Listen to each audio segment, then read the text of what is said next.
The first time Yates Morrison saw color in 3 years was the exact moment Olivia Daniels stepped off the afternoon stage in Evanston, Wyoming, and he thought perhaps he had finally lost what remained of his mind.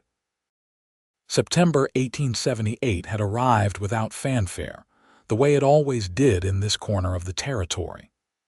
Yates stood outside the livery stable he owned, watching dust devils spin across the main street while the stage rumbled into town right on schedule. He was 27 years old and felt ancient, hollowed out like a rotted tree still somehow standing. The world around him existed in shades of gray and brown and muted nothing, had been that way since the fever took his younger sister 3 autumns back. He had stopped expecting beauty.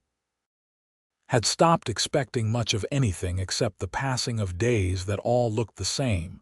The stage door opened. A portly man in an Eastern suit climbed out first, then turned to offer his hand. And then she appeared. She wore a traveling dress the color of rust, or maybe copper. He could not quite tell because his brain seemed to be misfiring, trying to process what his eyes suddenly perceived. Her hair was dark and pinned up beneath a practical hat, and when she lifted her face to survey the town, the late afternoon sun caught her profile, and something inside his chest lurched painfully back to life. She was looking around Evanston with an expression that suggested she was not entirely sure she had made the right choice coming here, her gloved hands clutching a worn carpetbag. The portly man said something to her that Yates could not hear, then waddled off toward the hotel. The woman stood alone on the boardwalk, clearly waiting for someone who had not yet arrived. Yates found himself walking toward her before he had consciously decided to move. His boots sounded too loud against the packed earth of the street. As he drew closer, he could see more details. The tired set of her shoulders, the determined lift of her chin, the way her eyes were green or maybe hazel, bright against the monotone world he had grown accustomed to. Except the world was not quite so monotone anymore. The sky overhead held hints of blue he had forgotten existed. The false fronts of the buildings along Main Street showed traces of their paint. "Excuse me, miss," he said, removing his hat. His voice came out rougher than intended. "You look like you might be waiting for someone." She turned those eyes on him fully, and he felt the impact like a physical thing. "I am, actually. I am supposed to meet the schoolteacher, Mrs. Pemberton. She arranged for my position here. I am the new assistant teacher." Her voice carried the precise diction of someone educated back east, with just a hint of uncertainty around the edges. "Though it appears I may have the wrong day, or perhaps she has been delayed. Mrs. Pemberton passed last month," Yates said, then immediately regretted his bluntness when he saw the color drain from her face. "Pneumonia took her quick. I am sorry. Nobody wrote to you." The woman swayed slightly, and Yates reached out instinctively to steady her elbow. Even through her sleeve and his work-roughened hand, he felt something pass between them, some spark of connection that made them both freeze for a heartbeat. "No," she said quietly, pulling herself together with visible effort. "No one wrote. I have come all this way from Philadelphia, and now there is no position." She looked around the street again, this time with something approaching desperation. "I sold everything I own to come here. I have $15 to my name and nowhere to return to." Yates made a decision that surprised him even as the words left his mouth. The town still needs a teacher. Mrs. Pemberton's old classroom is sitting empty, and there are more than a dozen children who should be in school. The town council has been arguing for weeks about what to do. If you are qualified, I expect they would be grateful you showed up. Hope flickered across her features. I have taught for 3 years in Philadelphia and I have certificates, but would they really just accept me, a stranger? Evanston is not so formal as all that, Yates said. What I mean is, we need you more than we need paperwork. I can take you to Samuel Harding. He is something like the mayor around here. He can get you settled." He paused, realizing he had forgotten basic courtesy. "I am Yates Morrison. I run the livery and do some blacksmith work." "Olivia Daniels," she said. And when she smiled, still tentative and worried but genuine, the sky overhead brightened another shade, and Yates knew with absolute certainty that his life had just changed in ways he could not begin to fathom. He picked up her carpet bag, despite her protests, and led her down Main Street toward Harding's Mercantile. As they walked, he found himself acutely aware of her presence beside him, the way she studied everything with keen interest, how she held herself upright despite obvious exhaustion from her journey. Other townspeople stared, curious about the newcomer, and Yates felt an unexpected surge of protectiveness. "How long have you lived here?" Olivia asked, stepping carefully around a muddy patch in the road. "All my life," Yates said. "Born in a wagon train camp just outside town. My parents were headed to California but decided they liked it here well enough to stay." "You have family still?" The question hit him harder than it should have. "My father runs a cattle ranch about 5 miles north. We do not speak much anymore. My mother died when I was 15. My sister, Clara, she passed 3 years back." "I am sorry," Olivia said softly, and something in her tone made him glance at her. She was looking at him with genuine compassion, not the pitying looks he had grown to hate from the other townsfolk who had known Clara. "What about you?" he asked, wanting to shift the focus. "Why come all the way from Philadelphia to Wyoming territory?" Olivia was quiet for a moment, watching where she stepped. "I was engaged to be married. He was a banker, very respectable. 2 weeks before the wedding, I discovered he was already married, with a wife in Boston and another in New York. When I confronted him, he tried to convince me it did not matter, that I could simply be another wife in another city." Her voice hardened. "I reported him to the authorities and broke the engagement. But Philadelphia society decided I was the one who had done something shameful. I was asked to leave my teaching position, so I looked west, where perhaps a person could start over." They had reached the Mercantile. Yates held the door open for her, processing what she had told him. "He sounds like a fool," he said finally, that got another small smile from her. "I thought he was intelligent. Turns out I was the fool." "No," Yates said with surprising intensity. "You were brave. You could have pretended not to know and married him anyway. A lot of people would have." Samuel Harding looked up from behind his counter, his weathered face breaking into a welcoming smile when he saw them. "Yates, who is this?" "The new school teacher," Yates said firmly, before Olivia could introduce herself with more uncertainty. "This is Miss Olivia Daniels, came all the way from Philadelphia to take Mrs. Pemberton's position. Nobody wrote to tell her about Mrs. Pemberton passing." Harding's eyes widened, then he hurried around the counter. "Miss Daniels, this is Providence, pure Providence. We have been at our wits' end. Can you truly start right away?" Olivia straightened her shoulders. "I can start tomorrow if you need me to. But I will need somewhere to stay, and I should be honest that my funds are quite limited until I receive my first wages." "Mrs. Pemberton's cottage comes with the position," Harding said quickly. "It is small but clean. Her niece cleared out the personal belongings last week. As for wages, we can manage $3 a week plus room. It is not much, I know, but—" "It is more than fair," Olivia interrupted, and the relief in her voice was palpable. "Thank you, Mr. Harding. I promise you will not regret this." They spent the next hour sorting out details.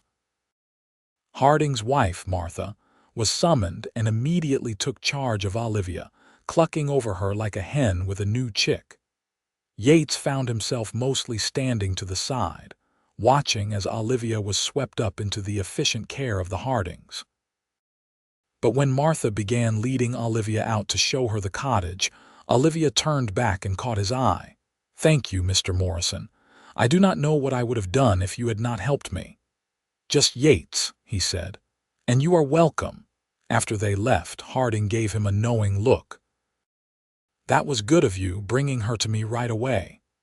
"She needed help," Yates said, suddenly uncomfortable with the older man's scrutiny. "Hum," Harding said, clearly not believing that was all there was to it. "Pretty girl like that, educated and well-spoken. She will have every unmarried man in the territory calling on her within a week." The thought sent an unexpected jolt of something uncomfortably close to jealousy through Yates. "That is her business," he said gruffly. "Sure is," Harding agreed, grinning. "But I saw how you looked at her, son, like someone seeing sunshine after a long winter."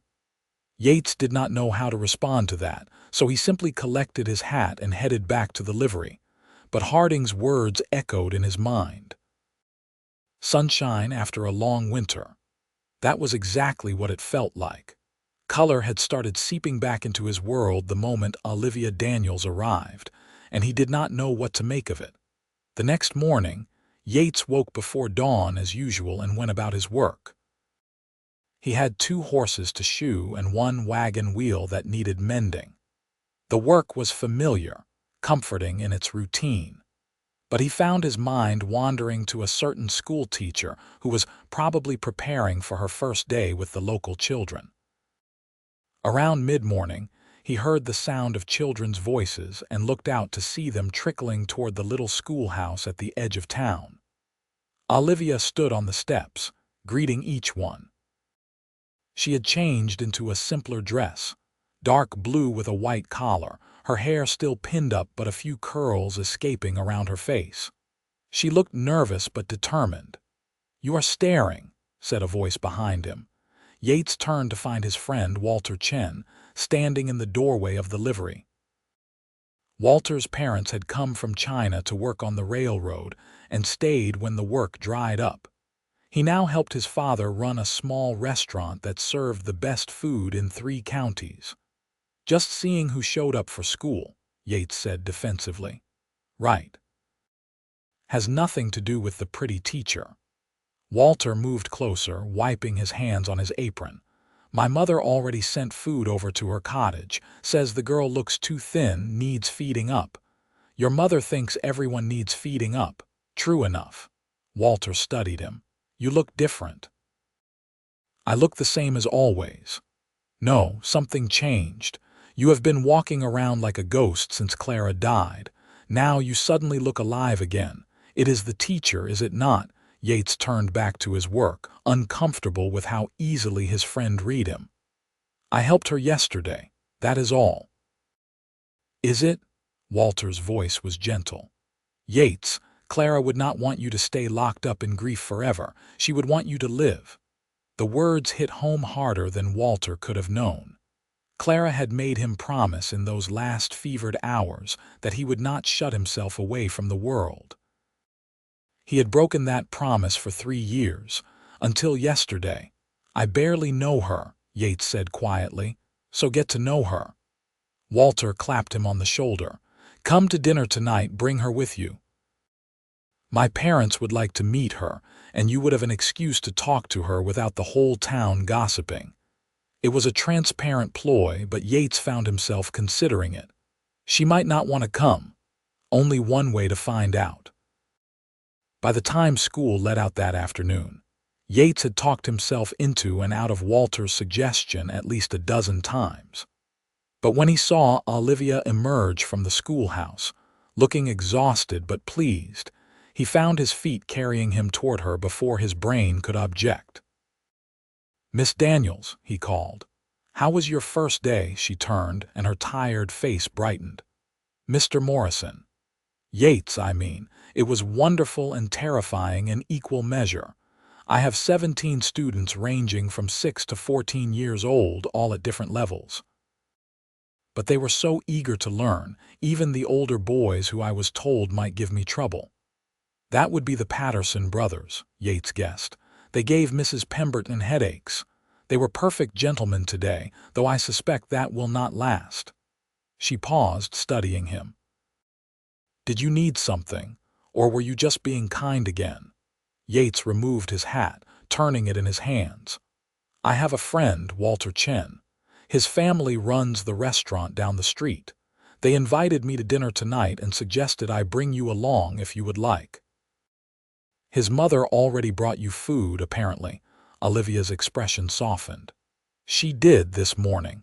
The kindest woman, though we could barely understand each other. She just kept smiling and patting my hand." She hesitated. "Are you certain they meant to invite me? I would not want to intrude." "Walter's mother thinks everyone is too thin and needs feeding. She will be offended if you do not come." That got a laugh, and the sound of it seemed to make the world a little brighter.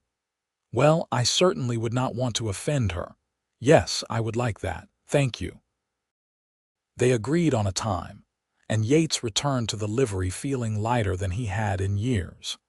He finished his work, cleaned up as best he could, and changed into his better shirt, the one without any patches or permanent stains. When he went to collect Olivia from her cottage, he found her standing outside, looking up at the mountains in the distance. "They are beautiful, are they not?" she said without turning. "I have never seen mountains like these. In Philadelphia, everything is buildings and people and noise. Here there is so much space, so much sky." "Does it feel lonely?" Yates asked, joining her. "It should," she admitted, "but it does not. It feels free." She looked at him. "Does that make sense?" "Perfect sense." They walked to the restaurant together as the sun began its descent, painting the sky in shades of orange and pink and gold. Yates realized he could see all those colors now, vivid and clear, when just days ago the sunset would have been a dim blur. Olivia walked beside him, asking questions about the town, about the people, genuinely interested in everything he said. Walter's family restaurant was small but immaculate, smelling of spices and cooking meat. Walter's mother, May, rushed forward the moment they entered, taking Olivia's hands and speaking rapid Chinese that neither Yates nor Olivia understood. But her warmth transcended language, and Olivia responded with a genuine smile and a small bow that delighted May. "She says you are too pretty to be alone," Walter translated, appearing from the kitchen, "and that my friend here needs to marry you immediately before someone else snatches you up." Olivia's cheeks went pink while Yates groaned. "Walter." "I am just translating," Walter said innocently, though his eyes danced with amusement. "Come sit. Mother has prepared enough food for 10 people." The meal was extraordinary. Dish after dish appeared, each one more delicious than the last. Walter's father, Jun, joined them, quieter than his wife but with the same welcoming spirit. They asked Olivia about her journey, her impressions of Wyoming, her plans for the school. She answered thoughtfully, and Yates found himself content to mostly listen, watching the way her face animated when she talked about teaching, how her eyes lit up when she tasted something particularly good. "The children here are lucky to have you," Jun said in his careful English. "Mrs. Pemberton was good teacher, but she was old, tired. You have energy, passion for learning. This is good." "I hope I can live up to that," Olivia said, "though I must confess I am a bit overwhelmed. Some of the older students are nearly as old as I am." "How old are you?" Walter asked bluntly, earning a reproving look from his mother. 22, Olivia said, "old enough to be considered firmly on the shelf back in Philadelphia." "That is ridiculous," Yates said before he could stop himself. Everyone turned to look at him, and he felt heat creep up his neck. "What I mean is, 22 is not old." "How old are you?" Olivia asked, a teasing note in her voice. 27. "Ancient," she said solemnly, then smiled to show she was joking. The evening passed too quickly. By the time Yates walked Olivia back to her cottage, the sky had filled with stars so bright and clear. It seemed impossible he had ever seen them as anything less. They walked slowly, neither seeming eager for the evening to end. "Thank you again," Olivia said as they reached her door. "For everything. Yesterday you helped a desperate stranger, and today you gave me my first true friends in this town. I will not forget that kindness." "You are not a stranger anymore," Yates said. Then, gathering his courage, "Would it be all right if I called on you again? Properly, I mean." In the moonlight, he could see surprise and pleasure cross her face. "I would like that very much." He wanted to say more, to tell her that something had shifted in him since she arrived, that color had returned to his world in ways both literal and metaphorical. But the words tangled in his throat, so he simply tipped his hat and bid her good night. As he walked home, Yates felt something he had not experienced in 3 years. Hope. The next 2 weeks passed in a gentle pattern. Yates found reasons to be near the school when it let out, to run into Olivia on her afternoon walks, to share meals at Walter's family restaurant. Each interaction deepened his fascination with her. She was intelligent and funny, idealistic but not naive. She spoke passionately about education, about giving children opportunities she had taken for granted growing up. She asked him about his work, about the horses and the satisfaction of shaping metal, and actually listened to his answers. The town noticed, of course. In a place as small as Evanston, nothing went unremarked upon. The older women smiled knowingly when they saw Yates and Olivia together. The younger men shot Yates envious looks. Samuel Harding made knowing comments every time Yates came into the mercantile. "Heard you and the schoolteacher took a picnic up by Red Creek yesterday," Harding said one morning while Yates was buying supplies. "News travels fast," Yates muttered. "Always does. She is good for you, anyone can see that. You have been half dead for 3 years. Now you look alive again." It was true. Yates could not deny it. The world had not just regained color, it had regained meaning. He woke up looking forward to the day instead of just enduring it. The work he had done mechanically for years now felt purposeful again, and it was all because of Olivia. One Saturday afternoon, Yates finally gathered the courage to invite Olivia to see his ranch. His father had never remarried after his mother's death, had instead thrown himself into building his cattle operation into something substantial. They had been estranged since Clara's funeral, when harsh words had been exchanged in grief, but the land itself held good memories. "I should warn you," Yates said as they rode out on horses he had borrowed. "My father and I have not been on good terms. We will not run into him, I made sure of that, but the place might feel a bit abandoned." "What happened between you?" Olivia asked gently. She rode well, he had discovered, having learned on her uncle's farm as a child. Yates was quiet for a while, navigating the trail. "When Clara got sick, I wanted to bring a doctor from Cheyenne, a specialist I had heard about. Father said it would be a waste of money, that she would recover or she would not, and we had to accept God's will. We fought about it. By the time I convinced him, it was too late. The doctor came, but Clara was already too far gone." He swallowed hard. "I blamed him for not acting sooner. He blamed me for not having faith.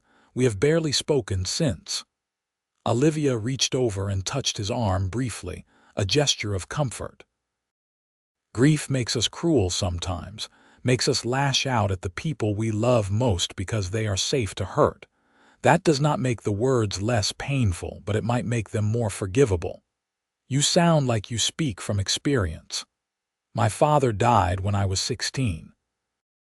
My mother and I said terrible things to each other in the months after. We eventually reconciled, but those words still echo sometimes."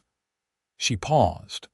"Is your father truly unforgivable, or have you both just forgotten how to bridge the gap?"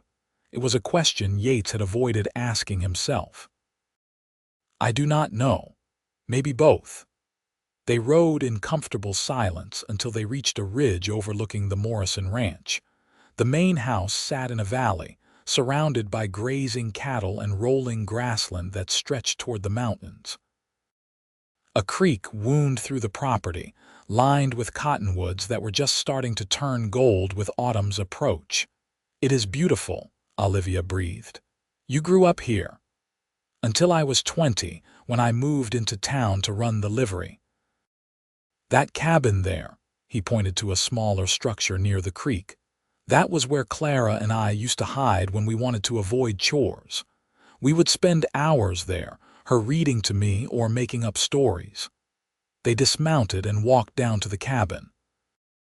It was run down now, the door hanging crooked, but the bones were solid.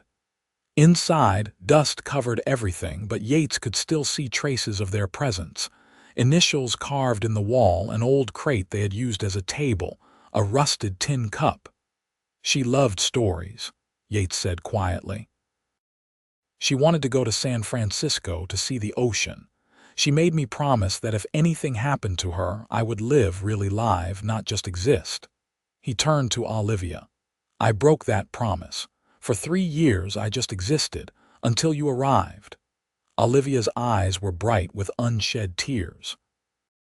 "Tell me about her. Tell me who she was." So Yates did. He spoke about Clara's laugh, her stubborn streak, her kindness to anyone and everyone. He talked about teaching her to ride, about the time she tried to rescue a wolf cub and nearly got them both killed. He shared memories he had locked away, and with each story, he felt a weight lifting from his chest. Olivia listened to all of it, laughing at the funny parts, crying at the sad ones, helping him honor his sister's memory instead of just drowning in it. When the words finally ran dry, they sat in comfortable silence in that old cabin, dust motes dancing in the sunbeams streaming through the gaps in the walls. "She would have liked you," Yates said finally. "Clara always said I needed someone who would challenge me, who would not just let me brood." "I am glad I would have met with her approval," Olivia said softly. Then, more seriously, "Yates, I need to tell you something. I have not been entirely forthright about why I left Philadelphia."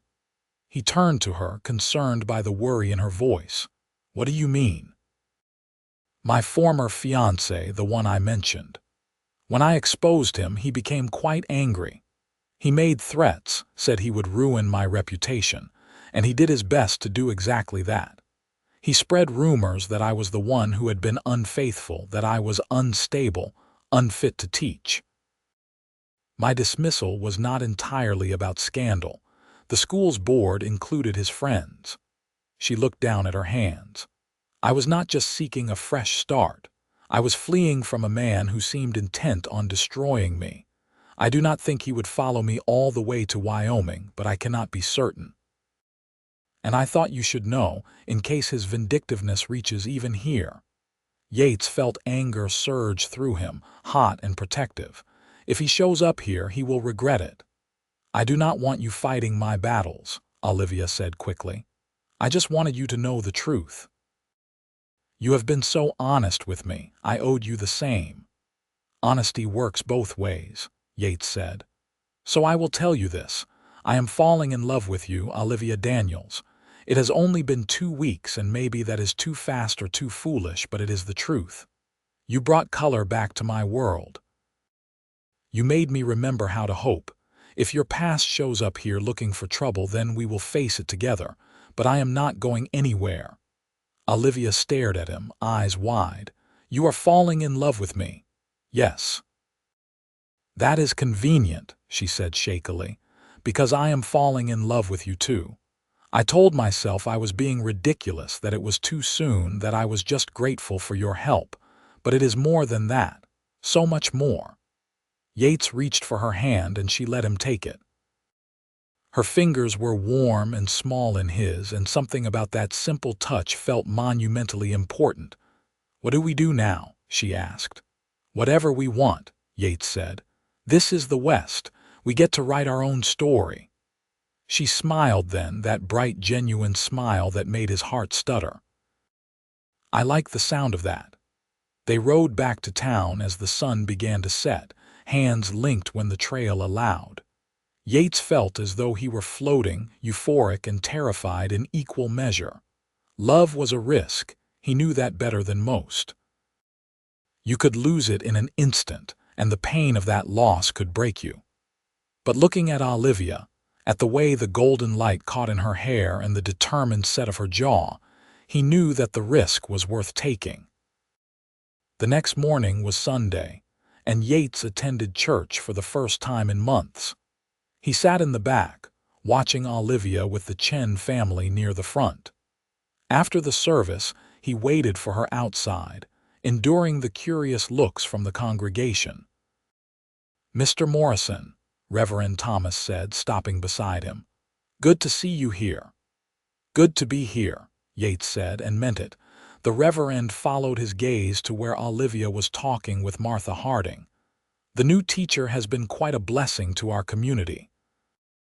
And perhaps to you especially." Yates did not bother denying it. "Perhaps. Clara would be glad," the Reverend said quietly. "She worried about you those last days. She made me promise to watch over you to make sure you did not lose yourself to grief." He smiled.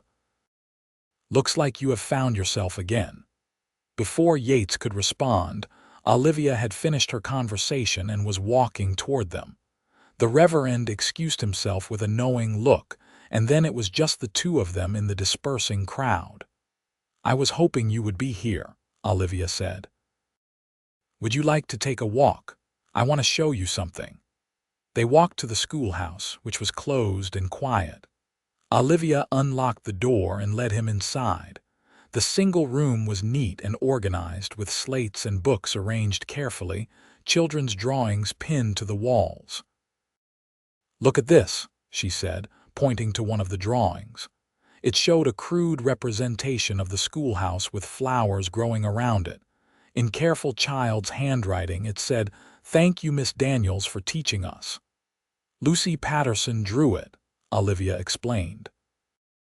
"The youngest sister of those troublesome boys. She told me that before I came, she was not sure if they would have school this year, that she might have to just work on the farm and never learn to read properly." Her voice was thick with emotion. "This is why I teach, Yates. This is why it matters." He understood. You are not just teaching them reading and arithmetic, you are giving them possibilities. "Yes, exactly." She turned to him. "I know we have not known each other long, but I feel like I can talk to you about things that matter, like you understand." "I do understand. And I want to keep understanding for as long as you will let me." Olivia moved closer, and Yates found himself holding his breath. "I want that too, but we should be careful. The town is already watching us. If we move too fast, it could cause problems for my position here. People might think I am not serious about teaching." "Then we will be patient," Yates said. "We will do this properly. I will court you the right way with all the appropriate steps and enough time for you to be certain." "And you, how much time do you need to be certain?" "I am already certain," he said honestly, "but I will wait as long as you need." She touched his cheek gently, the gesture tender and full of promise. "Thank you, for understanding, for being patient, for being you." They left the schoolhouse together, and Yates felt as though he were walking on air. The world had never seemed so full of color, so full of possibility.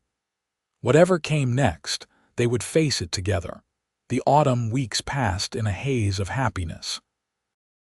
Yates courted Olivia with old-fashioned propriety that made the town's gossips sigh with approval. He brought her flowers from the meadow outside town. They took supervised walks with Martha Harding chaperoning.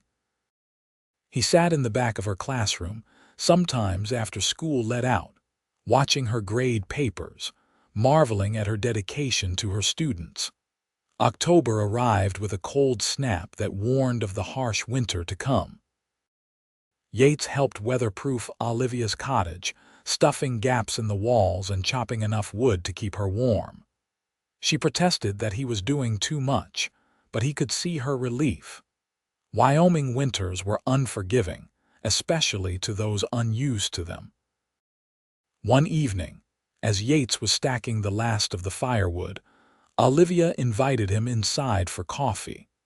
Her cottage had transformed over the past month from a bare rental to a real home. She had sewn curtains from fabric purchased at Harding's store, arranged her small collection of books on a shelf, hung drawings from her students on the walls. It felt warm and alive and distinctly hers. "I received a letter today," she said, pouring coffee with hands that trembled slightly. "From a friend in Philadelphia." Yates felt his chest tighten. "Bad news. My former fiancé was arrested. Apparently, I was not his only victim. 3 other women came forward with similar stories. He is facing charges of fraud and bigamy in multiple states." She set down the coffee pot carefully. "It is over. He cannot hurt me anymore." The relief on her face was palpable, and Yates wanted to gather her into his arms, but they had been so careful about propriety, about maintaining appropriate distance. So he just reached across the table and took her hand. "I am glad. You deserve to be free of him. I feel like I have been holding my breath for weeks, waiting for him to somehow reach out here and ruin everything, and now I can finally breathe." She looked at him with those hazel eyes that had haunted his dreams. "I can finally think about the future without fear." "And what do you see in that future?" Yates asked carefully. "I see this town, this school. I see making a real difference in these children's lives." She paused. "And I see you if you will have me, not someday, not eventually. I see you now and tomorrow and for as many days as we are given." Yates stood, pulling her gently to her feet. "Olivia Daniels, I have been waiting for you to be sure." "Are you saying you are sure?" "I am certain," she said firmly. "I have been certain for weeks. I just needed to be free of the past first. Then I am going to kiss you," Yates said. "If that is all right with you." "It is more than all right." He kissed her carefully at first, mindful of her inexperience, her past hurts. But she responded with a passion that surprised them both, her hands clutching his shirt, rising on her toes to meet him. The kiss deepened, and Yates felt the world narrow to just the two of them, just this moment. When they finally broke apart, both breathing hard, he rested his forehead against hers. "Marry me," he said. "I know it is fast, I know people will talk, but I do not care. I want you in my life, officially and permanently. I want to build a future with you." Tears spilled down her cheeks, but she was smiling. "Yes, yes, Yates Morrison, I will marry you." They kissed again, longer this time, and it felt like a promise and a prayer and a beginning all at once.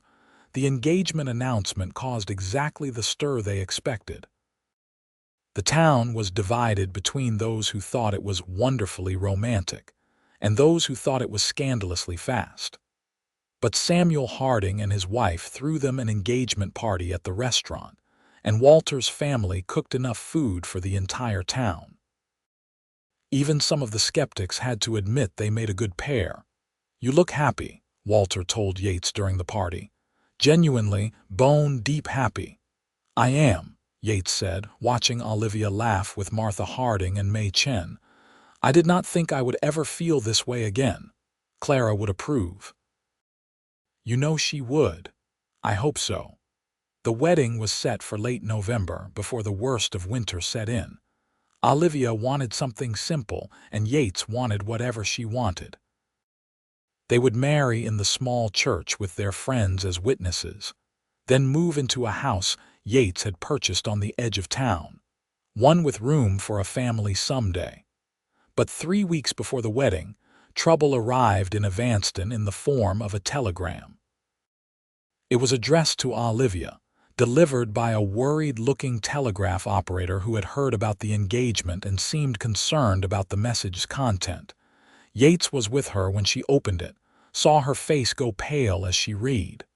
"What is it?" he asked. "It is from my mother. She is coming here, arriving next week." Olivia looked up at him, distressed.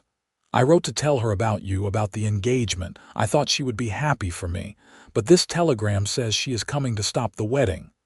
Why would she want to stop it? She never approved of me teaching, never approved of me leaving Philadelphia. She wanted me to marry well, to move in society. She was horrified when my engagement to the banker fell apart, not because he was a criminal, but because it reflected poorly on our family. Olivia crumpled the telegram. She probably thinks I am throwing my life away on some frontier nobody. I am a frontier nobody, Yates said mildly.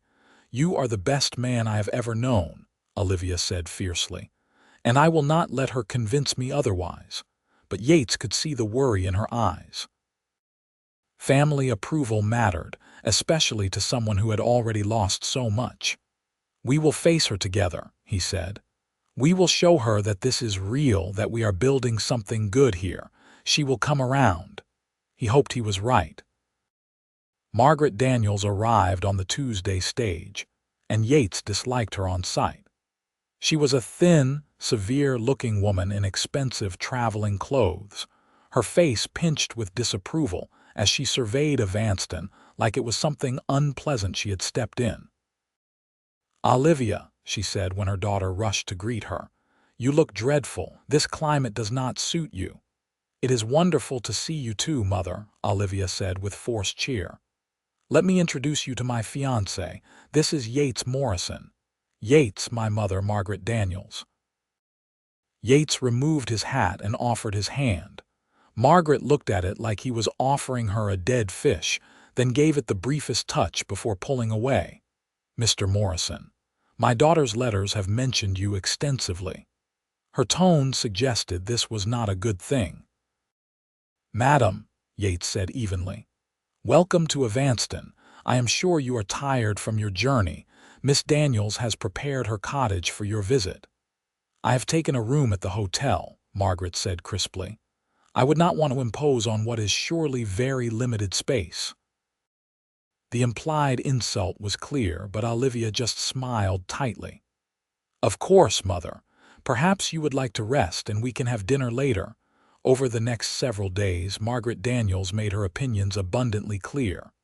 The town was too small, too rough. The school where Olivia taught was inadequate. The house Yates had bought was too modest. Yates himself was unsuitable in every way. Too poor, too uneducated, too much a product of the frontier she despised. "You could come back to Philadelphia," Margaret told Olivia over dinner at the hotel, speaking as though Yates were not sitting right there. "I have spoken with the headmistress at the Caldwell School. She would be willing to overlook the unfortunate scandal and offer you a position. You could rebuild your reputation, marry someone appropriate." "I do not want to rebuild my reputation," Olivia said, her voice strained. "I like my life here. I love teaching these children, and I love Yates." "Love," Margaret said dismissively. "You have known him barely 2 months. What you feel is gratitude and loneliness. It will pass." "With respect, Mrs. Daniels," Yates said carefully, "you have known me for 3 days. Perhaps you should give yourself more time before deciding I am unsuitable for your daughter." Margaret turned her cold gaze on him. "Young man, I know your type. A pretty face and charming manners, but no prospects, no future. My daughter deserves better than a life of hardship and poverty." "Mother, that is enough," Olivia said, standing abruptly. "Yates is hardworking and kind and successful at his trade. More importantly, he treats me with respect and genuine affection, which is more than I can say for the supposedly appropriate men you approved of back home." She stormed out of the hotel, and after a moment's hesitation, Yates followed. He found her outside, pacing angrily in the cold evening air. "I am so sorry," she said when she saw him. "I knew she would be difficult, but I did not expect her to be cruel." "She is scared," Yates said. "She already lost you once when you came west. Now she thinks she is losing you permanently. That does not excuse her behavior." "No, it does not. But understanding it might help." He took her hands. "Olivia, I will not come between you and your mother. If you need more time, if you need to postpone the wedding until she comes around, no," Olivia said firmly. "I am marrying you in 2 weeks exactly as planned. My mother can either accept it and be part of our lives, or she can return to Philadelphia. But I will not let her control me anymore." They went back to Olivia's cottage, where they sat by the fire and talked until late. Yates told her about his own difficult relationship with his father, about how grief and stubbornness had driven them apart. Olivia talked about growing up with a mother who saw her as a possession to be managed rather than a person to be loved. "Sometimes," Yates said quietly, "the family we build is more important than the family we are born into." "I want both," Olivia admitted. "I want my mother to see that I am happy, that this is right, but I will not sacrifice my happiness to gain her approval." The next day, Margaret requested to see the school where her daughter taught. Olivia agreed, and Yates came along, partly for support and partly because he wanted to see Margaret's reaction. The schoolhouse was full of children working diligently at their lessons. Lucy Patterson was carefully copying words from the board. The older Patterson boys were helping the younger children with arithmetic. The Chen's youngest daughter was reading aloud, her English much improved from 2 months ago. Margaret watched in silence as Olivia moved through the room, encouraging, correcting, praising. The children clearly adored her, and she was equally clearly in her element. This was not just a job for Olivia. It was a calling. When school let out, Margaret stood on the steps watching the children run home, their laughter echoing through the afternoon air. "They love you," she said to Olivia, something like wonder in her voice. "I love them," Olivia said simply. "They are why I am here." In Philadelphia, you taught 30 children at a time in a dark room with bars on the windows. They called you Miss Daniels with fear, not affection. Margaret turned to her daughter. "Here they hug you when they leave. They bring you flowers and drawings. They learn because they want to, not because they fear the switch." "This is what teaching should be," Olivia said. "I never knew that until I came here." Margaret was quiet for a long moment. Then she looked at Yates, really looked at him, for perhaps the first time. "Do you love my daughter, Mr. Morrison, with everything I have, madam? Will you be faithful to her, provide for her, protect her? Every day of my life, even when it is hard, even when poverty or illness or hardship comes, especially then," Yates said. "I lost someone I loved once because I was not strong enough or fast enough to save her. I will spend the rest of my life making sure I am strong enough for Olivia." Margaret studied him, and he met her gaze steadily. Finally, she nodded. "I still think my daughter is too good for you. But perhaps that will motivate you to be better." It was not exactly a blessing, but it was not a condemnation either. Yates would take it. That evening, Margaret joined them for dinner at the Chen family restaurant. May and Jun welcomed her with the same warm hospitality they showed everyone, and Walter kept the conversation flowing despite Margaret's initial stiffness. But gradually, surrounded by genuine kindness and good food, Margaret began to thaw. "This is remarkable," she said, tasting Walter's mother's cooking. "I have never had anything like it." "Mother makes everything from memory," Walter explained. "Recipes passed down from her grandmother in Guangdong." "You came from China?" Margaret asked. "My parents did, 20 years ago. They worked on the railroad until it was finished, then stayed here. Built a life, raised me and my siblings." Walter smiled. "The West gives people chances they might not get elsewhere." Margaret looked around the table. The Chinese family who had welcomed strangers, the daughter who had found purpose, the cowboy who had found hope. "Perhaps I have been too quick to judge," she said slowly. "Perhaps," Olivia agreed. "But you are here now, that is what matters." Over the remaining days before the wedding, Margaret made an effort. She helped Olivia prepare, altered her wedding dress, even thought enough to have a civil conversation with Yates about his business plans. She would never be warm, Yates suspected, but she was trying, and that was enough. The day before the wedding, Yates finally went to see his father. He had not been to the ranch house since Clara's funeral, had not spoken to his father except in passing in town. But Olivia's reunion with her mother, however imperfect, had made him think. Life was short. Pride was expensive. Some bridges were worth rebuilding. His father was in the barn, mending tack. Thomas Morrison was in his 50s now, his hair more gray than brown, his face weathered by years of outdoor work. He looked up when Yates entered, surprise and wariness crossing his features. "Yates. Did not expect to see you here."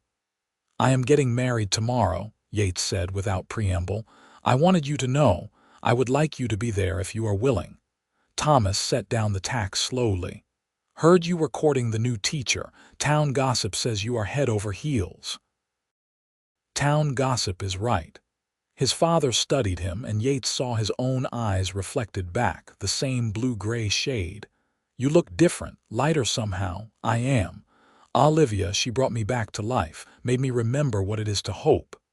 Yates took a breath. "I know we have not been right since Clara died. I said things, you said things, and we have both been too stubborn to bridge the gap. But tomorrow I start a new life, and I would rather start it with family intact."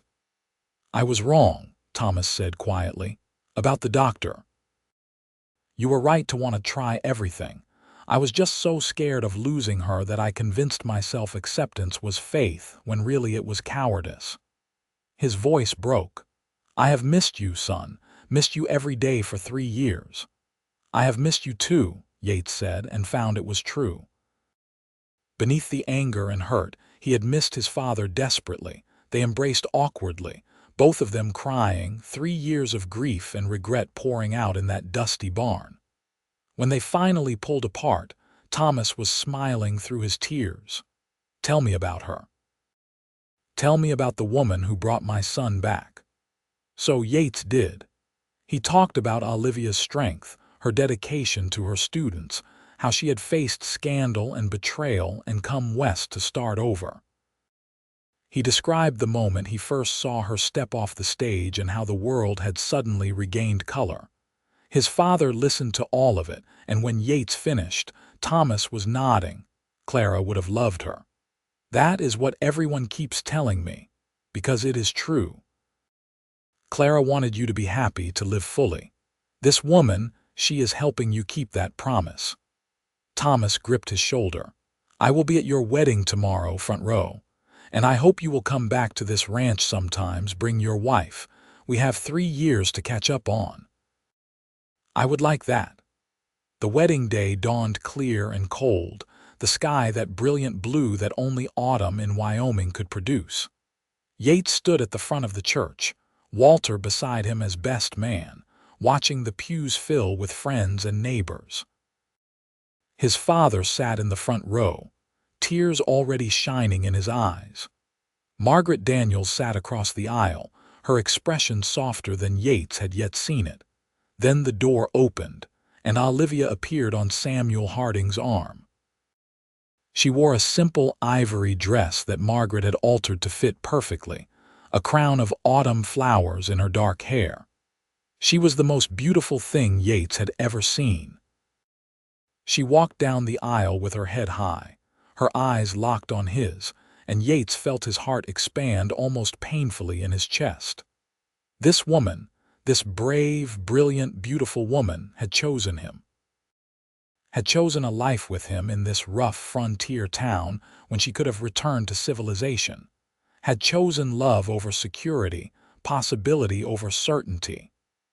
"Dearly beloved," Reverend Thomas began, but Yates barely heard the words. He was too focused on Olivia's face, the way she was smiling at him like he had hung the moon. They exchanged vows, promising to love and honor and cherish through whatever came. When Yates slipped the simple gold band on her finger, his hand was shaking. When she kissed him, the church erupted in applause. The celebration afterward filled the restaurant and spilled into the street. Someone produced a fiddle, and dancing broke out. Margaret Daniels danced with Thomas Morrison, the two parents united in their children's happiness. Walter's family served food and drink, refusing any payment because this was a celebration for everyone. As the sun began to set, Yates and Olivia slipped away to their new home. It was small but solid, with 2 bedrooms and a parlor and a kitchen that still smelled of fresh paint and new wood. Yates carried her over the threshold, both of them laughing, giddy with joy and champagne and the enormity of what they had just promised. "Welcome home, Mrs. Morrison," Yates said, setting her down gently. "Home," Olivia repeated, looking around. "I like the sound of that." They stood in the center of their empty parlor, holding each other as the last light faded from the windows. Outside, they could hear the distant sounds of the party continuing, but in here, it was just the two of them. "Are you happy?" Yates asked. "So happy I can barely stand it," Olivia said. "Are you?" "I did not think I could be this happy. I did not think I deserved to be." "You deserve everything good in this world," Olivia said fiercely. "And I intend to spend our life together proving that to you." Their first night as husband and wife was tender and sweet, both of them nervous and eager, learning each other in the darkness. Afterward, lying wrapped in each other's arms, Yates whispered his thanks to whatever force had brought Olivia Daniels to Evanston, Wyoming, and back to life. Margaret stayed for another week before returning to Philadelphia. On her last morning, she embraced Olivia tightly at the stage. "Be happy," she said. "That is all I ever wanted for you, even if I went about it poorly." "I will write often," Olivia promised. "And perhaps next summer you could visit again." "Perhaps," Margaret said. Then she surprised everyone by embracing Yates as well. "Take care of her." "Always," he promised. As the stage pulled away, Yates put his arm around Olivia's shoulders. "That went better than expected." "She will never be easy," Olivia said, "but at least now she is trying. That is all we can ask." They returned to their regular routines, but everything felt different now, richer somehow.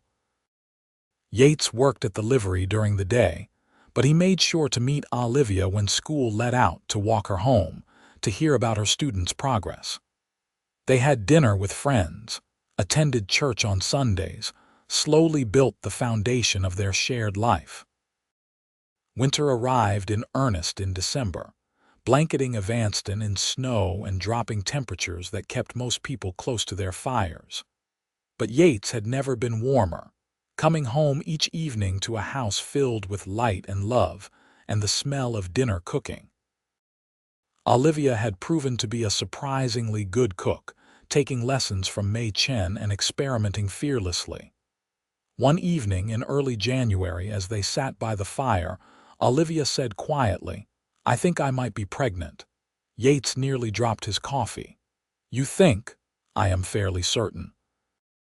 All the signs are there. I wanted to be sure before I said anything, but I could not keep it to myself any longer." She looked at him nervously. "Are you happy?" "Happy." Yates set down his cup carefully, then crossed to kneel before her chair. "Olivia, you have given me everything. Color and hope and love and now a family. I am beyond happy. I am overwhelmed." She laughed, relief evident in her face.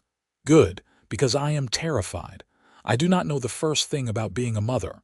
"We will learn together," Yates promised, "the same way we have learned everything else." The pregnancy was confirmed by the town's doctor, an older woman named Dr. Sarah Wells, who had seen more births than she could count. She declared Olivia healthy and strong, predicted an August baby, and prescribed rest and good food and no worrying. "Easier said than done," Olivia said on the way home. "I am supposed to just not worry." "You are the strongest person I know," Yates said. "If anyone can do this, you can." As winter slowly gave way to spring, Olivia continued teaching even as her belly grew. The children were fascinated by the coming baby, asking endless questions that made her blush and laugh in equal measure. She taught until late May, when Dr. Wells finally insisted she stop and rest for the final months. Yates had never been so attentive or so nervous. He fussed over Olivia constantly, much to her amused exasperation. He expanded the second bedroom into a nursery, building a cradle with his own hands, carving designs into the wood of horses and mountains and stars. "It is beautiful," Olivia said, running her fingers over the smooth wood.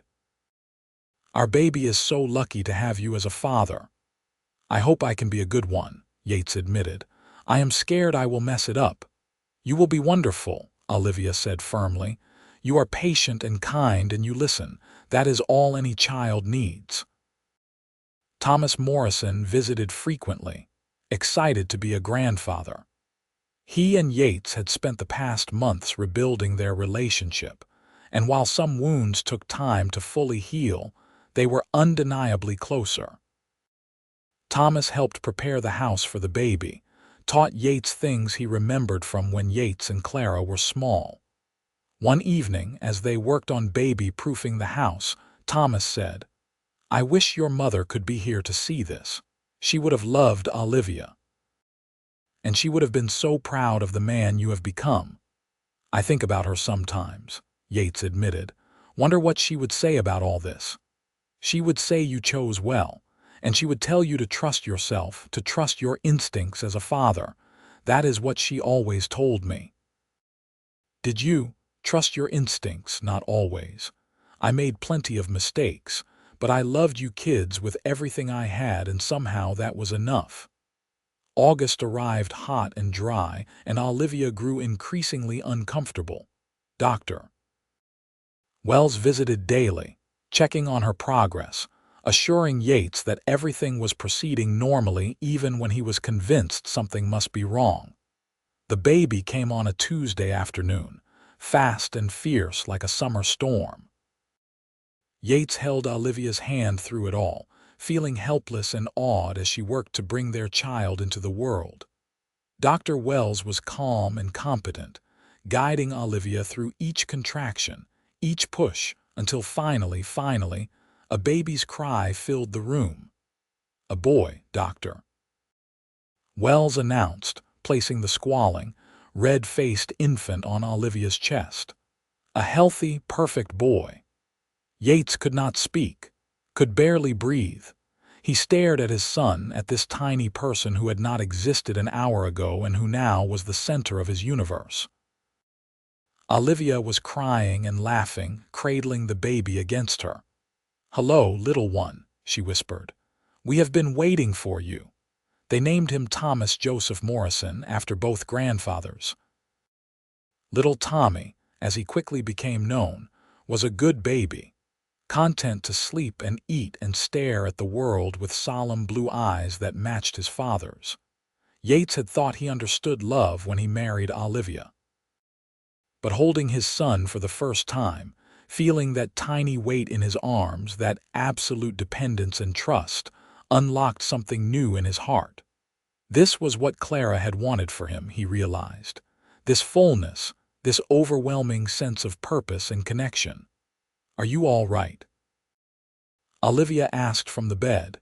She looked exhausted but radiant, her hair damp with sweat, her smile tired but genuine. "I have never been better," Yates said honestly. "Thank you, for him, for everything." "We made him together," Olivia said. "We will raise him together. And we will make sure he knows how loved he is, every single day." The next weeks were a blur of sleepless nights and endless feedings, of learning how to care for a tiny human who seemed impossibly fragile. But they managed, supported by friends who brought food and advice, by Thomas who stayed for a week to help, by the whole community of Evanston that welcomed Tommy with open arms. One evening, when Tommy was about a month old, Yates took him out to sit on the porch. The sun was setting, painting the sky in shades of orange and pink and purple. Tommy was awake, staring at everything with that solemn, focused look babies sometimes got. "See that?" Yates said softly, pointing at the sunset. "That is what the world looks like in color. Your mama brought color back to my life, and now you are here to make it even brighter." He kissed his son's forehead. "I am going to tell you about your Aunt Clara someday, about how much she would have loved you, and about how she made me promise to live, really live. I broke that promise for a while, but I am keeping it now, thanks to your mama and thanks to you." The door opened behind him, and Olivia came out, wrapping a shawl around her shoulders against the cooling evening air. She settled into the chair beside him, leaning her head on his shoulder. "What are you telling him?" she asked. "Just about family, about promises and second chances." "Tell him about the first time we met," Olivia suggested. "That is my favorite story." So Yates did, narrating for Tommy's benefit about the day a beautiful woman stepped off a stage and brought color and hope and love into a cowboy's gray world. Olivia added her perspective about being lost and scared and finding an unexpected savior. They laughed at the awkwardness of those early days, marveled at how quickly they had fallen in love. "And now here you are," Olivia told Tommy, stroking his soft hair. "The very best part of our love story." As the stars began to appear in the darkening sky, they sat together as a family, content and complete. The years that followed were full and good. Tommy grew from an infant to a toddler to an energetic little boy who looked like his father but had his mother's stubborn determination. Olivia returned to teaching when Tommy was 2, bringing him to school with her where he sat in the corner drawing or playing while she taught the older children. When Tommy was 3, Olivia became pregnant again. This time she knew what to expect, was less frightened and more confident. Their daughter, Clara Margaret Morrison, was born the following spring, red-haired like Yates's mother and fierce like both her parents. "She has her aunt's spirit," Thomas said, holding his granddaughter. "Look at that face. That is pure determination." "Clara would be honored," Yates said, though his throat was tight with emotion. Naming his daughter after his sister felt like closing a circle, honoring the past while embracing the future. By the time Tommy was 6 and Clara 3, the Morrison house was full of noise and life and controlled chaos. Yates had expanded his business, taking on apprentices and buying more equipment.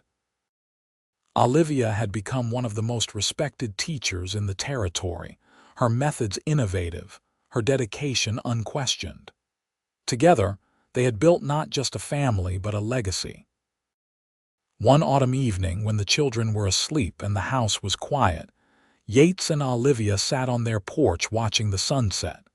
It had become their ritual over the years, this quiet time together after the busy day ended. "You ever miss Philadelphia?" Yates asked, not for the first time. "Never," Olivia said firmly. "Everything I need is right here. You, the children, our friends, our life. This is home in a way Philadelphia never was." "I am glad," Yates said, "because I cannot imagine any of this without you. Remember when I first arrived, how terrified I was." Olivia laughed softly. "I thought I had made the worst mistake of my life, coming to the middle of nowhere with no plan and barely any money.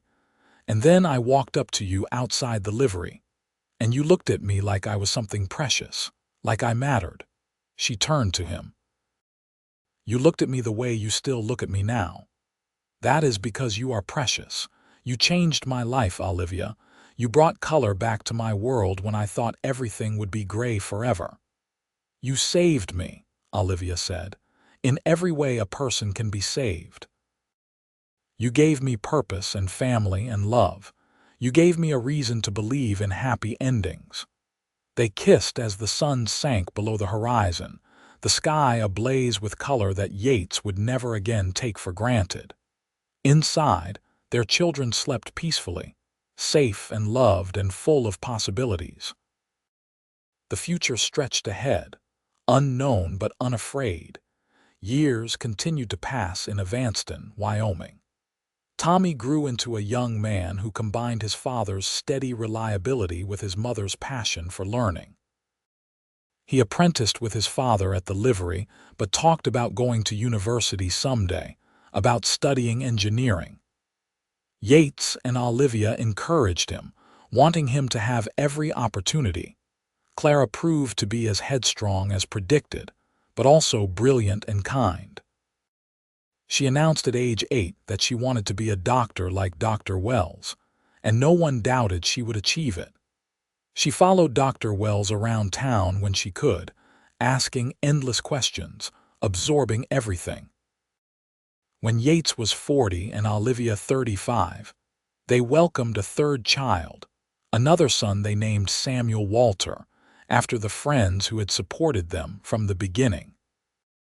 Samuel was an easy, happy baby who grew into an easy, happy child, content to play in the dirt and chase chickens, and help his grandfather on the ranch.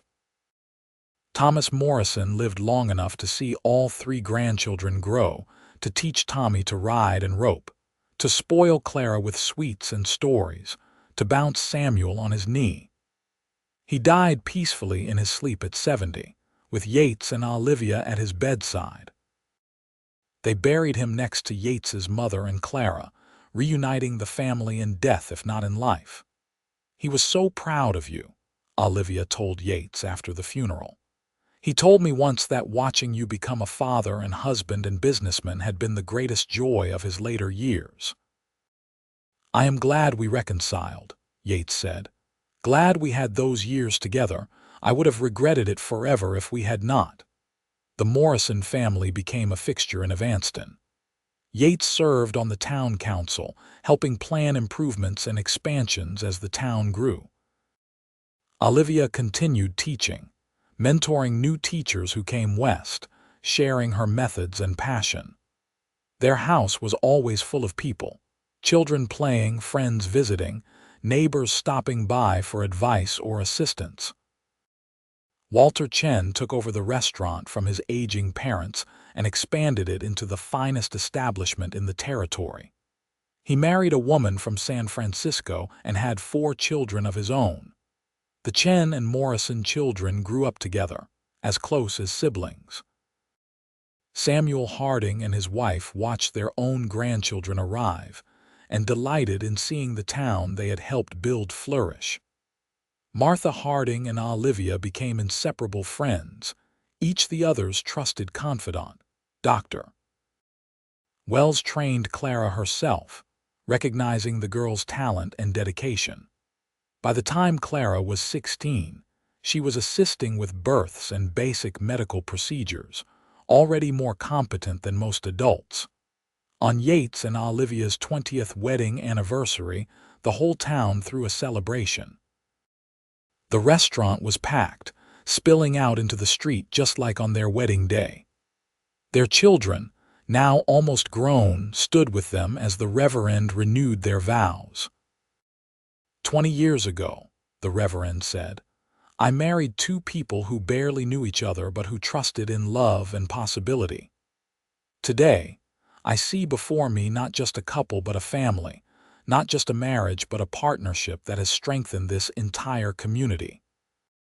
Yates looked at Olivia, at the silver now threading through her dark hair, the fine lines around her eyes from years of smiling, the hands that were rougher now from years of work.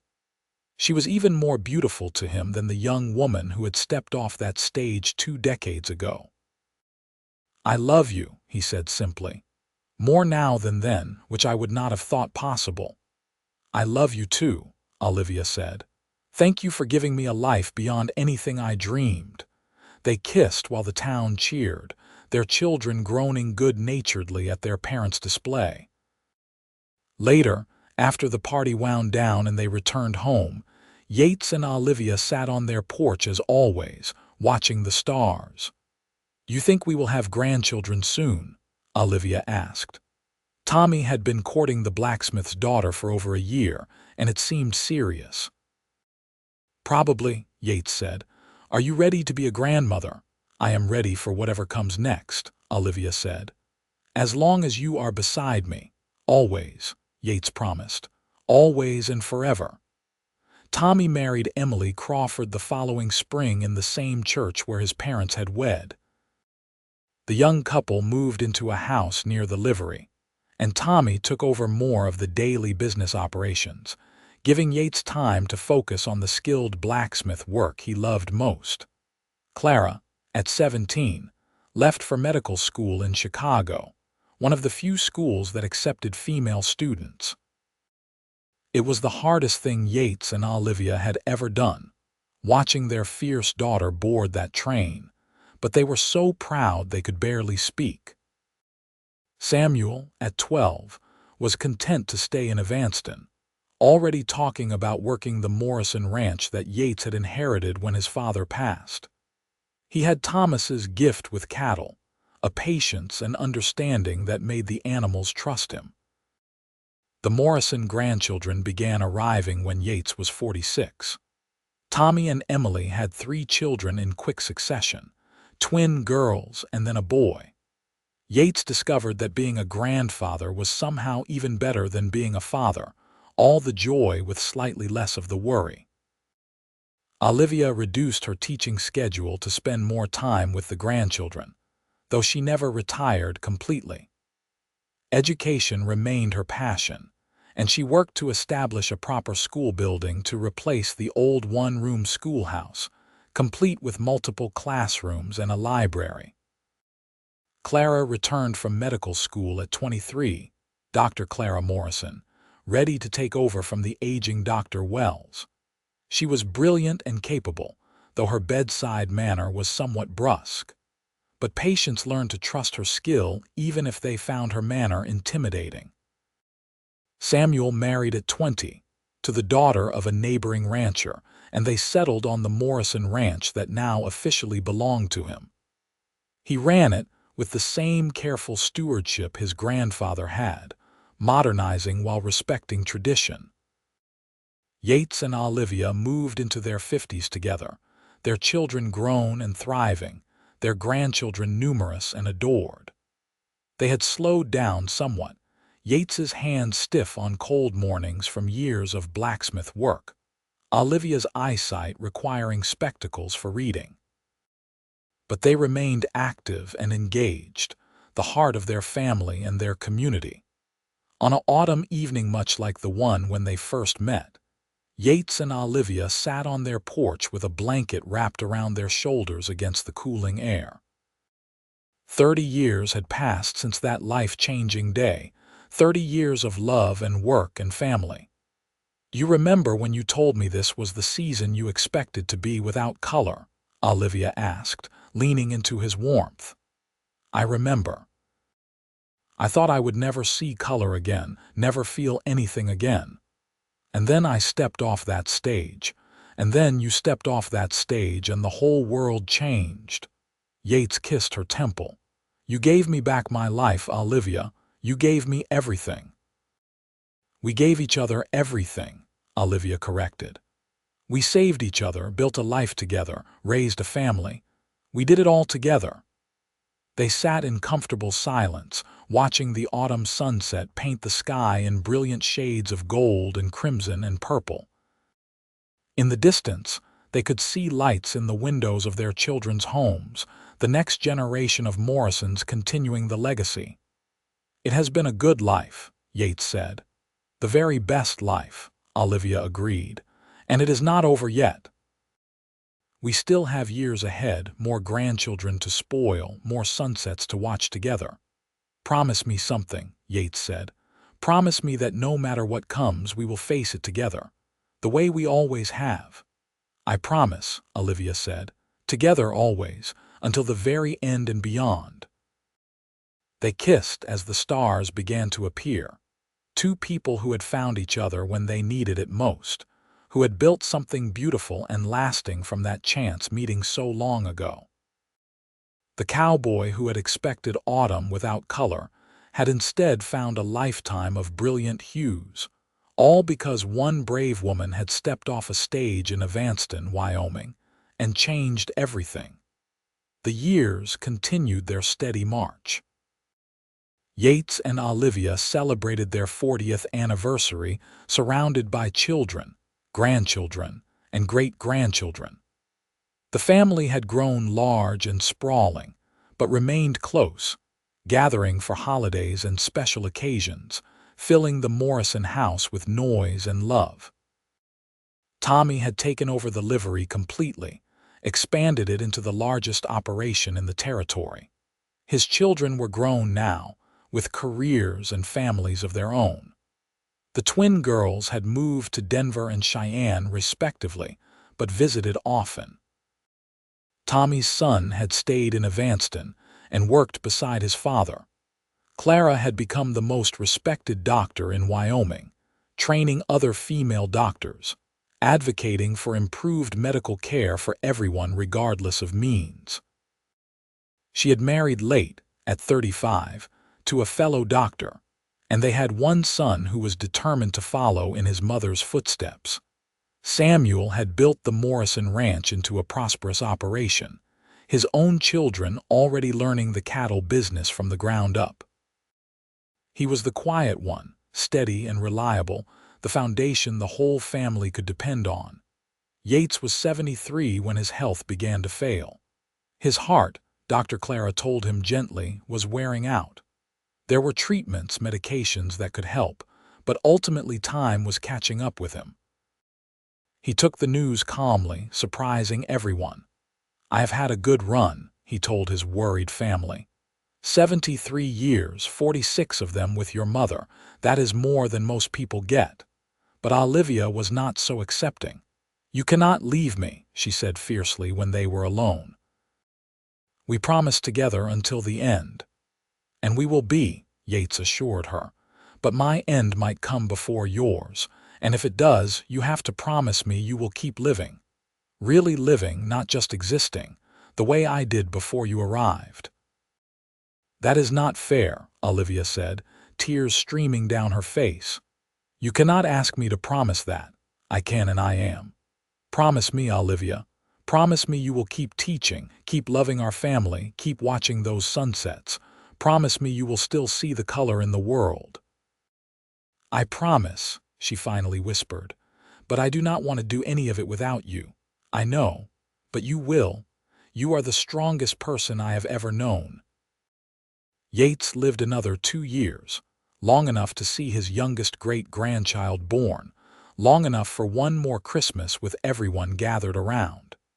He spent his final months at home, in the bed he had shared with Olivia for decades, surrounded by family and love. On a spring morning, with Olivia holding his hand and his children gathered around the bed, Yates Morrison slipped away peacefully. His last words were to Olivia, "Thank you for bringing color to my life." The funeral was the largest Evanston had ever seen. People came from across the territory to pay respects to the man who had been so central to his community. They told stories about his kindness, his skill, his dedication to family. But mostly they talked about his love for Olivia, how everyone in town had watched their romance unfold, how they had been an example of what marriage could be. Olivia stood at the graveside with her children supporting her, watching as they lowered her husband into the ground next to his father and mother and sister. She felt hollowed out, emptied of everything except grief. But she had made a promise and she would keep it. The first weeks were the hardest. The house felt too big and too empty without Yates's presence.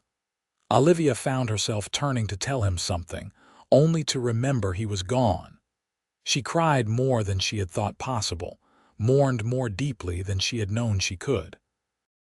But her family surrounded her with love. Her children visited daily. Her grandchildren stopped by with hugs and stories. Walter Chen brought food and sat with her in comfortable silence. Martha Harding held her while she wept. Slowly, so slowly, Olivia began to heal. Not to forget, never to forget, but to carry her grief instead of being buried by it. She returned to her volunteer work at the school, mentoring the younger teachers. She sat with new mothers who were struggling, drawing on her own experiences.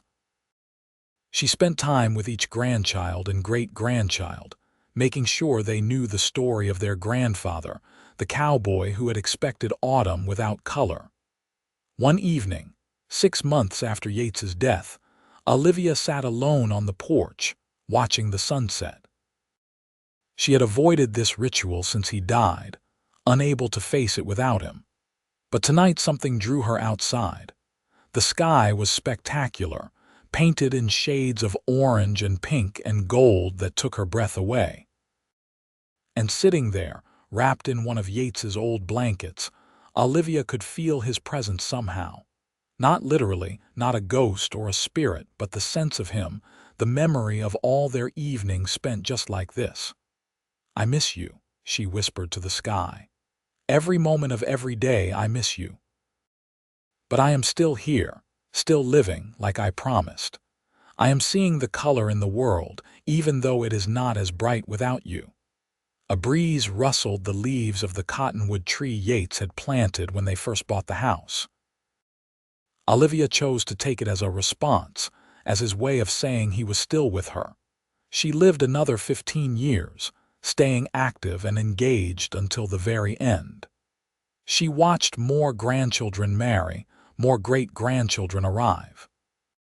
She celebrated the continued success of her children and grandchildren, took pride in the legacy she and Yates had built together. On her 82nd birthday, surrounded by more than 50 descendants, Olivia looked around the crowded Morrison house and felt profound gratitude. All of this, had started because she stepped off a stage in a strange town, and a kind cowboy had offered to help. Because they had taken a chance on love on each other, on building a life in the Wild West. Olivia Morrison passed away peacefully in her sleep that winter, exactly 50 years after arriving in Evanston. She was buried beside Yates, reuniting them in death as they had been in life. The town mourned the loss of its most beloved teacher, the woman who had shaped generations of children. At the funeral, Tommy stood to give the eulogy. Now 71 himself, he spoke about his parents' love story, about two people who had found each other when they needed it most. He talked about the lessons they had taught through their example: kindness, dedication, the importance of family, the power of love. "My father used to say that my mother brought color back to his world," Tommy concluded. "But I think they brought color to each other. They made each other better, brighter, more alive, and they passed that brightness on to all of us. We are all here, all of us, because two people took a chance on love 50 years ago. That is their legacy. That is what they gave us." The Morrison family continued to grow and thrive in Evanston and beyond. The story of Yates and Olivia became family legend, told and retold to each new generation. The house they had shared became a family gathering place, kept in the family, full always of love and laughter. And on autumn evenings, when the Wyoming sky blazed with color, the Morrisons would gather on that old porch and remember. Remember the cowboy who expected autumn without color, and the brave woman who stepped off a stage and brought vibrant life to his world. Remember a love that had endured for nearly 5 decades and created a legacy that would last forever. The love story of Yates Morrison and Olivia Daniels became the foundation on which a family, a community, and countless lives were built. It was proof that second chances existed, that love could heal even the deepest wounds, that two people from completely different worlds could find each other and create something beautiful. In the Wild West town of Evanston, Wyoming, their story lived on, a testament to the power of love, hope, and the brilliant color that blooms when two hearts find each other against all odds.